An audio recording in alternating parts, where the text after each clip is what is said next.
Assalamualaikum warahmatullahi wabarakatuh. Pada kesempatan ini saya akan menjelaskan transformasi linier di ruang vektor secara umum yang merupakan materi dari bab 8 dari buku Howard Anton edisi ke-11. Materi dari bab 8 ini terdiri dari 5 subbab. Yang pertama mengenai transformasi linier di ruang vektor secara umum. Yang kedua terkait dengan komposisi dan inverse dari transformasi linier.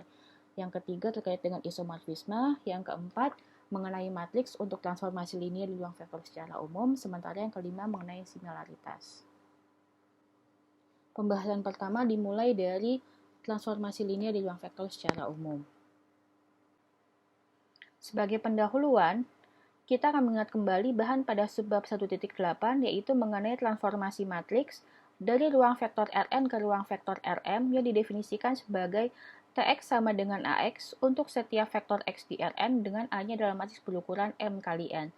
Transformasi ini merupakan suatu transformasi linier karena memenuhi sifat linearitas yaitu untuk setiap vektor U dan V di Rn serta skalar K berlaku T dari U plus V akan sama dengan TU plus TV dan T dari KU akan sama dengan K kali TU. Bila diperhatikan, T dari U plus V ini merupakan operasi penjumlahan di ruang vektor V, sementara untuk yang sebelah kanan, TU plus TV, tambah di sini merupakan operasi penjumlahan di ruang vektor W. Begitu juga dengan T dari KU. KU di sini adalah operasi perkalian skalar di ruang vektor V, sementara K dikali TU ini merupakan operasi perkalian skalar di ruang vektor W. Jadi dengan adanya sifat linearitas ini menguatkan struktur dari ruang vektor. Selanjutnya kita akan membahas transformasi linier di ruang vektor secara umum. Misalkan V dan W masing-masing merupakan ruang vektor.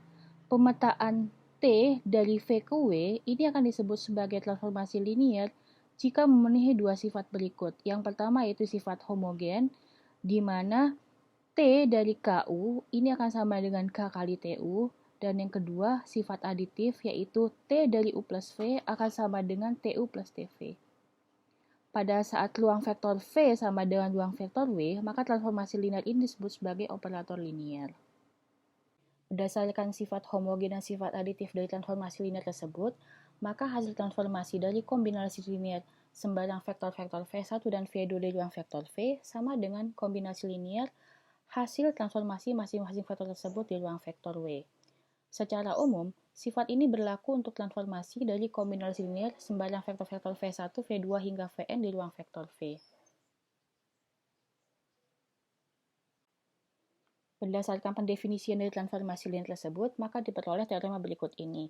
Jika T merupakan transformasi linier dari ruang vektor V ke ruang vektor W, maka vektor 0 di V akan dipetakan pada vektor 0 di W. Begitu juga untuk hasil peta dari selisih vektor U dengan V di ruang vektor V, ini akan sama dengan selisih hasil peta masing-masing vektor tersebut di ruang vektor W. Selanjutnya kita akan membahas contoh-contoh transformasi yang linier dan bukan linier. Dimulai dari contoh satu berikut. Transformasi matriks dari Rn ke Rm yang didefinisikan dengan TAX sama dengan AX untuk setiap vektor X di Rn dengan A-nya adalah matriks berukuran M kali N merupakan transformasi linier.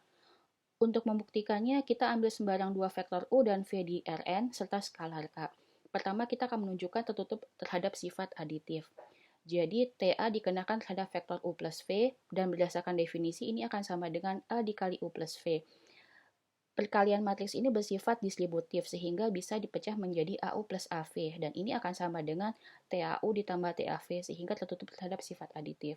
Yang kedua, kita akan membuktikan tertutup terhadap sifat homogen. Jadi, TA dikenakan terhadap vektor KU. Berdasarkan definisi, ini akan sama dengan A dikalikan dengan KU. Karena K-nya ini adalah skalar, maka perkalian matriks ini bersifat komutatif sehingga bisa dipecah menjadi K dikali AU. Dan ini akan sama dengan K dikali TAU atau tertutup terhadap sifat homogen. Berikutnya transformasi 0, yaitu semua vektor di V dipetakan ke vektor 0 di W oleh transformasi T. Nah, T ini merupakan transformasi linier. Untuk membuktikannya, kita ambil sembarang dua vektor U dan V di ruang vektor V serta skalar K. Pertama, kita akan menunjukkan tertutup terhadap sifat aditif, sehingga T dikenakan terhadap vektor U plus V berdasarkan definisi ini akan sama dengan 0. 0 di sini bisa dipecah menjadi 0 plus 0 atau sama dengan TU plus TV sehingga tertutup terhadap sifat aditif. Yang kedua, kita akan menunjukkan dia tertutup terhadap sifat homogen. T dikenakan terhadap KU ini akan sama dengan 0 berdasarkan definisi.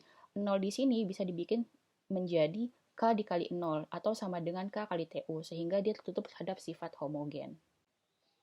Contoh berikutnya adalah operator identitas. I memetakan setiap vektor U ke vektor U kembali untuk setiap vektor U di ruang vektor V. Ini merupakan transformasi linear. Untuk membuktikannya, kita ambil sembarang dua vektor U dan V di ruang vektor V serta skalar K. Sehingga yang pertama kita tunjukkan tertutup terhadap sifat aditif, yaitu I dikenakan terhadap U plus V, maka berdasarkan definisi, ini akan sama dengan U tambah V, atau akan sama dengan IU ditambah IV, atau tertutup terhadap sifat aditif. Yang kedua, kita tunjukkan tertutup terhadap sifat homogen, yaitu I dikenakan terhadap vektor KU, maka ini berdasarkan definisi akan sama dengan K dikalikan U, atau sama dengan K dikalikan dengan I dari U, sehingga tertutup terhadap sifat homogen. Contoh kelima yaitu transformasi dari ruang polinom Pn ke ruang polinom Pn plus 1.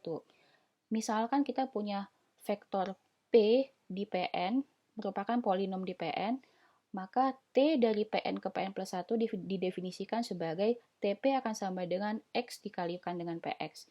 Ini merupakan transformasi linear. Untuk membuktikannya, kita ambil sembarang dua vektor P1 dan P2 di Pn dan skalar K. Yang pertama, kita akan menunjukkan tertutup terhadap sifat aditif. Sehingga kita peroleh T dari P1 plus P2 ini akan sama dengan X dikalikan P1X ditambah P2X. Nah, ini akan sama dengan T dari P1 ditambah TP2, sehingga ini tertutup terhadap sifat aditif. Yang kedua, kita akan menunjukkan tertutup terhadap sifat homogen. Jadi, T dikenakan terhadap vektor K kali P. Berdasarkan definisi, ini akan sama dengan X dikalikan dengan KPX. Karena ini adalah skalar, maka bersifat komutatif, sehingga dia bisa dipecah menjadi K dikali XPX atau akan sama dengan K dikalikan TP, sehingga tertutup terhadap sifat homogen. Contoh berikutnya adalah transformasi di ruang matriks. Misalkan kita punya Mn adalah ruang vektor dari matriks berukuran M kali N. Kita definisikan transformasi T, yaitu TA akan sama dengan determinan A untuk setiap matriks A di ruang vektor Mn. Kita akan menunjukkan kalau transformasi ini bukanlah merupakan transformasi linear. Sebagai buktinya, kita kenakan T terhadap matriks KA atau vektor KA, dan berdasarkan definisi ini akan sama dengan determinan KA. Dan berdasarkan definisi determinan ini akan sama dengan K pangkat N dikalikan dengan determinan A. Ini tidak sama dengan K dikali determinan A yang merupakan K kali TA. Karena tidak tertutup terhadap sifat homogen, maka transformasi ini bukanlah suatu transformasi linear. Berikutnya, translasi di ruang vektor Rn. Kita akan menunjukkan kalau ini bukanlah suatu transformasi linear. Misalkan X0 adalah suatu vektor tertentu tak 0 di ruang vektor Rn. Kita definisikan transformasi T dikenakan terhadap X ini akan sama dengan X plus X0 untuk setiap vektor X di Rn. Untuk membuktikan kalau T ini bukanlah transformasi linear, kita ambil vektor 0 di Rn, maka hasil peta dari T terhadap 0 akan sama dengan vektor X0, tidak sama dengan vektor 0. Berdasarkan teorema 811, agar T linear haruslah T0 sama dengan 0. Jadi transformasi ini bukanlah transformasi linear.